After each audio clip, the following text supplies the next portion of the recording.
Rapid Revenue Tax Service. You started that, I want to say 2015, right? Or 2014. Yeah. 2014, you started that company, man. Leaving Beaumont, what gave you the realization, I need to start this. I need to do this. I was like, I had to fall on something. So I said, like, let me go on and do it. I'm like, hey, you got to do something. Right, I needed money. I had bills. So I actually was doing them at home in my dining room, living room. Really? I had my clients come over, and I was selling dogs at the same time. So I've had about 6 to 12 dogs, depending on both are in heat. So I make probably $12,000 off the dogs, and then I'll make my tax money. But I was doing on TurboTax. I'm like, hey, but people didn't want to pay because they're doing on TurboTax. They got to bring you the money. Man, that Friday they get the money, you got to chase them down, go looking for them, sleep in their driveway. I'm like, oh, I got to change this. Yeah. So I actually, it said, go on and step out. So I actually opened up my first building. Really? And start doing taxes. And when I start doing taxes, I start making real money. Man. So I was set up with the software where my money will come out of their tax returns before they get it. Yeah. And it just taught me, to grow. I moved from the living room to there, so it was cool. Man, talk about owning your own tax company. That's different. Most people's first business is definitely not taxes, and also leaving college too. You know what I'm saying? It was rough because that's where that faith come in. You shaking, you like, I don't know about this. I might have to do something else, but you know. And your background it sounds to me no, it was selling clothes. It was something I did. It was nothing I learned and said, hey, I want to do it.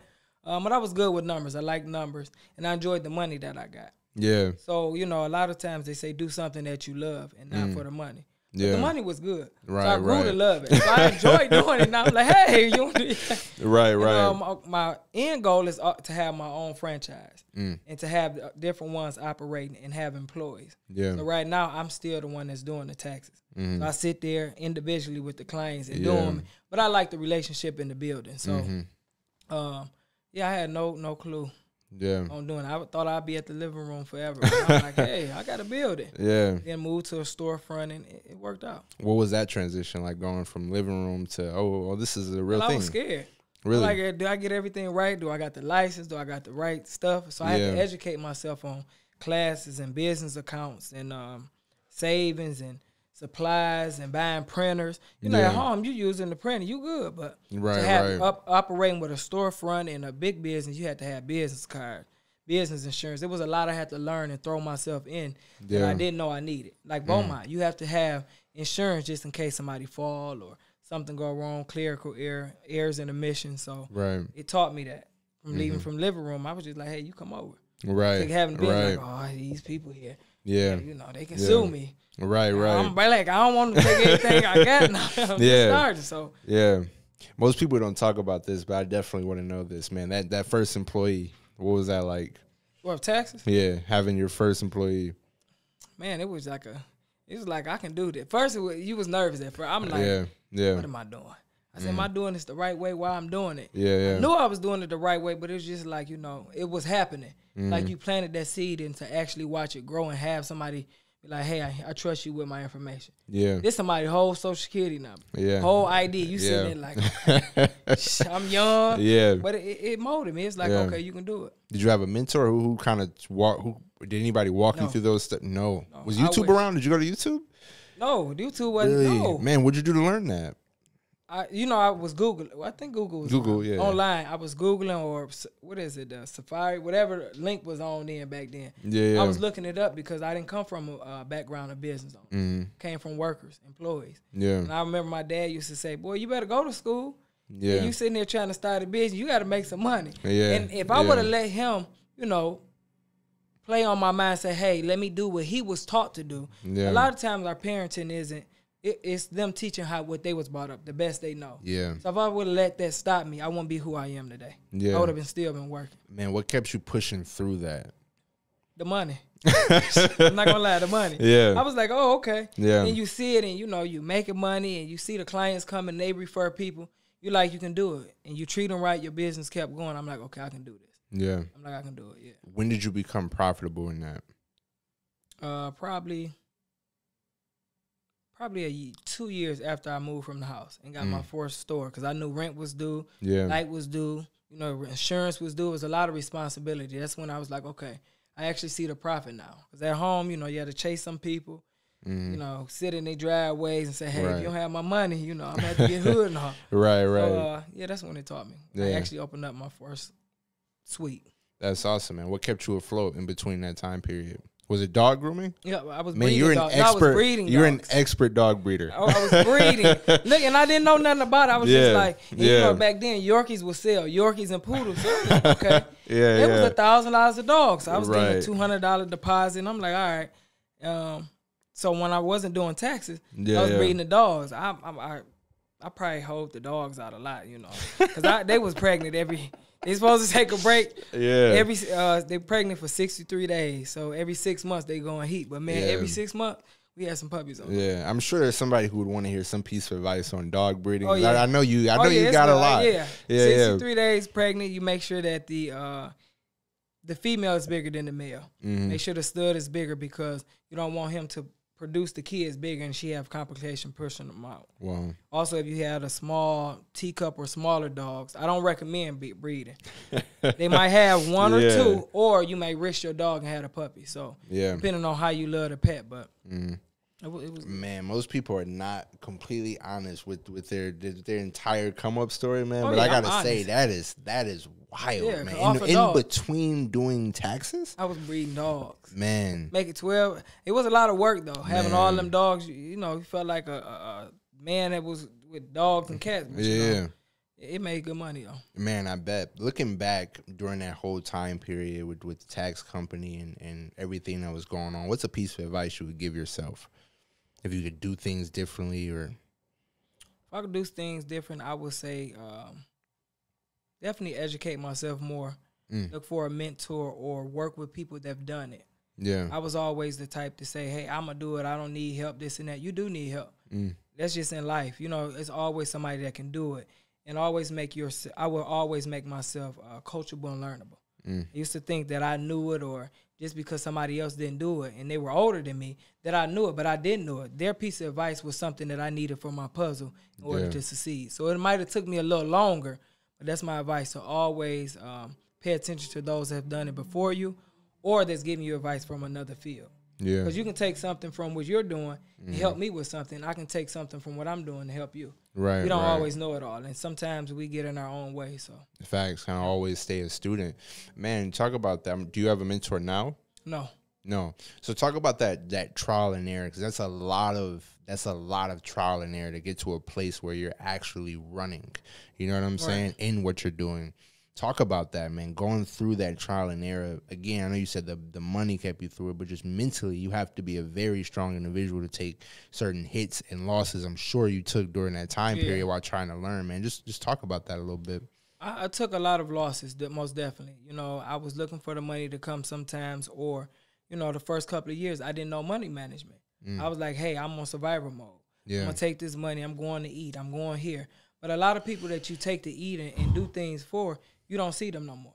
Once you gave what you gave, they're not there to be like, hey, how business going? You slow. Sometimes, you, like I said, tax time, you made good money. Yeah. But if you're not budgeting the money the right way, and then to say three of your dogs pass away, then that's cutting into your money. But if you don't know money management, you'll blow through it. Right. So the first, prior years, I was giving it away like, hey, I'm just making money. It ain't taxable. But then I learned you got to pay taxes on it. You got to be responsible. You have to have a savings. You have to have a license. It's a lot of stuff that it taught me, and not having a mentor, I had to self-teach myself. Sometimes teaching yourself, you try to cut curves, but you can't. Right. So, having a mentor is important. And like I said, you take a lot of losses. That's including people. Because you have a lot of doubters, including family. They're like, you can't do it, or you wouldn't do it, or, oh, you too young, you can't do it. So you go through all of that, and then your mindset would be like, dang, am I doing the right thing? Should I go work for somebody else? The family not supporting me. I got one or two. They talking about me. So you go through all of that. And like you said, you have to be strong. If you're not strong, you'll break. And as a man, you can, like being a man even young, at a young age, you can't never break. I feel like as being a man, you always got to be strong. Yeah. That's how I seen my dad. He was always strong. You never seen the vulnerable side of him or let that bill go. You always seen him make it happen. So you grow up in this community thinking, dang, I can't let nobody see it. I can't be vulnerable. I can't do it. Yeah. But mistakes is your best teacher. Yeah. And you have to actually do it and make mistakes in order to learn. If not, nobody's gonna be perfect. Yeah.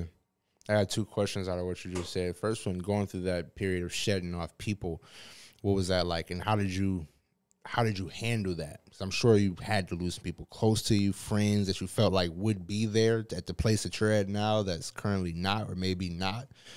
What was that like for you? That's hurtful. Yeah. It was a hurtful experience. You know, you lose people that you think could be in your life forever. Yeah. And like I said, some people come in your life for a season and a reason.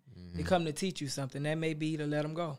Yeah. Each season they can't grow with you. A lot of people have to go, but it's a hurtful process. But it's necessary in order to grow. Yeah. Because we try to hold on to tangible things. That's people, relationships, dating. And sometimes God says time up. And we hold our own selves up from growing and our blessings trying to go back. I went back and forth like, hey, oh, you supporting me. I need your business. But you get more clients. You get more people. You get more relationship. You get more friends. But you keep going back because you're comfortable. Yeah. And when you come comfortable, you become complacent. When you come there, you be like, okay, you're stuck. So when you see them not making any moves, not doing anything, not growing, you're like, okay, yeah, it's time to go. It's hurtful, though. It's not easy. But once you learn it, you're like, all right, I can do this. Yeah. They ain't come with you and they ain't going to leave with you. So that's where I'm at now. Right. Man, also, too, did you skip any steps and have to fall back on, like, did you trying to, you said cut curves, you try and cut curves, actually, you know, went up a couple steps and had to get knocked back down 3 steps. Did you move forward? What was that like? I always got knocked down. I was just like, I'm ready to quit, throw in the towel. Even with real estate, you know, that's not easy because, you know, you got to build your clientele. It's just all you. Yeah. You're just out there to the wolves, and only the strong survive. Yeah. So for me, and a lot of people don't know, I hate taking tests. I'm smart and I know them, but it's just something about tests that frees me. It's like, dang, especially when you got to sit in a cubicle and just sit here and focus. Like, I'd be like, what a music, what's something, with my phone. I can't just do it. But, you know, it taught me to overcome that fear of taking tests. So I had took the test about 3 times before I passed it. But it taught me in that to not quit. I was like, okay, this must not be for me. But if you give up that easy in life, you would never get nothing that's meant for you. Right. So I went back the second time. I'm like, man, this just ain't for me. I studied more. And the point of the test is to trick you up. Trick you up on the answers. Give you stuff you don't know. Or the literature you don't need. Or reword it where to trick your mind. But when you go in there ready and say, I'm going to pass this and change your mindset. Manifest said, this third time, I'm finna get this. I want it. That's when I wanted it bad. And each time you have to reschedule, I think it was like $86 or $100. So I'm like, man, I ain't doing this no more. I'm going to pass it this time. Yeah. That third time was a charm. Wow. But it taught me to never quit. Yeah. A lot of people will be like, I'm done. I know a lot of people that just said they were done. Even growing up, they like, hey, I'm comfortable. I'm like, no, I'm going to do it. Yeah. So I went back and reevaluated, looked at some more literature, even took a class, you know, with other people that taught this so that I can learn something that maybe I might have been skipping. I was able to actually pass. So I just never quit. Nice, man. What changes did you have to make mentally about money now that you're an entrepreneur? Now it's what was the mindset shift? Not to celebrate everybody. What I mean by celebrate everybody is you making money. And that's why I tell people I don't want to be the smartest one in the room. A lot of people will take offense to that and say, hey, you can learn from everybody. That's not what I'm saying. What I'm saying is when you're the smartest one in the room or in your circle, they can come to you and say, hey, give me some information on taxes. Give me information on real estate. Give me taxes on motivation. Give me some information on how to survive or how to be strong. Yeah. But when your well is running, John, you're not pouring in their cup or they got a job promotion and you're celebrating them. Yeah. Then who pouring into you? They're nowhere to be found. They're nowhere. Yeah. They done. You know, you spend money, you do something, they say, hey, congratulations, or put it on Facebook. But where are they mentally? Are they there with you? They don't show up. So, man, what's been the most rewarding thing about being an entrepreneur? The clients. The people you work with. Yeah. You thought I was going to say money. I thought you were going to say freedom. I thought you were going to say freedom. It's the people. It's the people you connected to with the freedom. Because you take one right person to introduce you to freedom. Yeah. So it's about how you carry yourself around the right people. Go back. Say that one more time. You get introduced to one right person that leads you to freedom. Yep. Yeah. If you meet that right person and you're doing everything you're doing in your power to grow and be an entrepreneur, it take you to walk in one room to grow. They can introduce you to one person that can change your whole life. And you're freer than you already are. Yeah. But freedom is one too, because you don't have to punch a clock. Like, I couldn't imagine working a 9 to 5 and taking care of parent full time and being a family man. Like, oh, I got to work and run a business. So freedom is another one. But it's not. A lot of people get hung up on I'm free. I don't have to punch a clock. You working more hours. Yeah. You working 80 hours a week. When you sleep or can't sleep, you writing a book or you writing a script or you looking up comps for a house or you work hard. You work harder than just, hey, this your assignment. This your set for this week. You get 10 people. You working with 20. Yeah. Hey, I want to buy a house. I want carpet. I want hardwood floor. Hey, I need my taxes done, but I owe a lot. I can't pay you. It's a lot you deal with. So you learn from everybody. Wow. You learn from everybody. Man, you're definitely a server. You're definitely a server, people, man. Yeah. You are 100% a server. There isn't one entrepreneur I think I've ever met who said the most rewarding thing about being an entrepreneur was the clients. Yeah, because you can go and say just the freedom and the money, but how would you get the freedom and the money if you don't have the clients? Yeah. A lot of people get so hung up on it's my business. The business is made from the client. If you don't have no clientele, if you don't show appreciation, if you don't have them supporting what you're doing, you don't have no business. Yeah. Rent has to be paid. Insurance has to be paid. Your name got to go on billboards. You need business card. Without the client, you don't have nothing. Yeah. Man, I'm going to transition into AR written entertainment. But the last question I want to ask was, what were the biggest hardships you went through as an entrepreneur? Hell, I go through them now. Yeah. So it's just money. You know, like, it just, I'm telling you, it's money. You make money. And people are like, oh, he the richest man in the world. But they don't understand the breakdown that you have. They don't understand you got insurance, business expenses, supplies, like y'all run cameras, phone bills. You got to have a phone and internet for everything. You got to look good because we already, you know what I'm saying? You got to walk in the room. Can't come in here just with anything on. You got to dress up, you know. And you got a budget. You got to have money put up. People just feel like you have all this money, but you have to budget. You don't have nothing to fall back on if you spend all your money. You celebrate Saturday night. Oh, we buying booths and bottles. We hanging out. Where all the girls that you hanging out. But then when you spend all, what you got to fall back on? Yeah. Nothing. So a hardship is money and people being around the people that feel like money grow on trees. Yeah. They work and spend theirs. They gonna get it back because they got to report 9 to 5. You like, where my next client at? Yeah. You got to pop out at Walgreens. You might got to ride the garbage truck. You don't know what you got to do. Facts. Seriously, you might got to DoorDash and be like, hey, I sell houses. You don't know where that next check is coming from. So it's hardships every day in entrepreneurship. The hardest thing is if you want to quit. Yeah. Each day you get challenged with something. So those were the hardships come from. Man, was there ever a point where you had made a good amount of money and then you lost it and had to go back to zero, or were you always a steward with the money you received?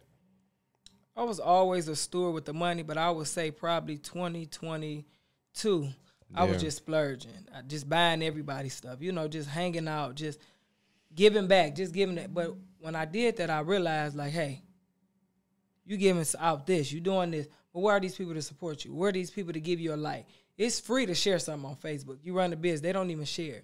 But you give so much back of yourself that you'll lose yourself. It's not always about the money, but you'll lose yourself giving to other people. You pour into people, you're positive, you're motivating. You get them your spirit that you got, but then when your cup running low, they know where to refill you up. Yeah. So you'll lose yourself. So I did lose myself. Then I'm like, hey, what am I doing? Should I quit? Am I doing the right thing? So yeah. Can you talk about resting? Do you take rest? Do you take breaks? I've learned to take rest. Yeah. I had an interesting conversation with my barber. I was explaining, I got so many different responsibilities, so many different things. Like he was like, you need to learn how to take a break. And just learn how to just take a day rest.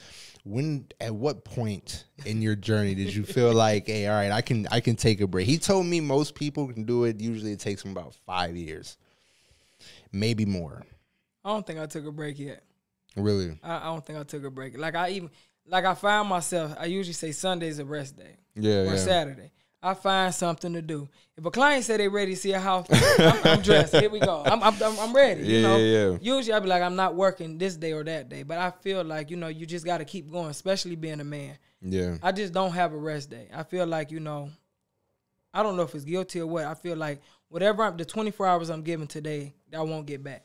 So if I put this off tomorrow and say I can do it, if I'm not here tomorrow, I could have did it today. Yeah. So rest is hard for me. Unless I'm out of town. I feel it. I'll book a trip in a minute, but I'm still on the computer. So You kind of always bring work with you. I mean, you can't. Yeah. You know? Unless you got an assistant, you got a big team. But no, when it's just you, it's hard to rest. I feel that, man. You speak a lot on, like, I'm being a man. Yeah. You know what I'm saying? Talk about, like,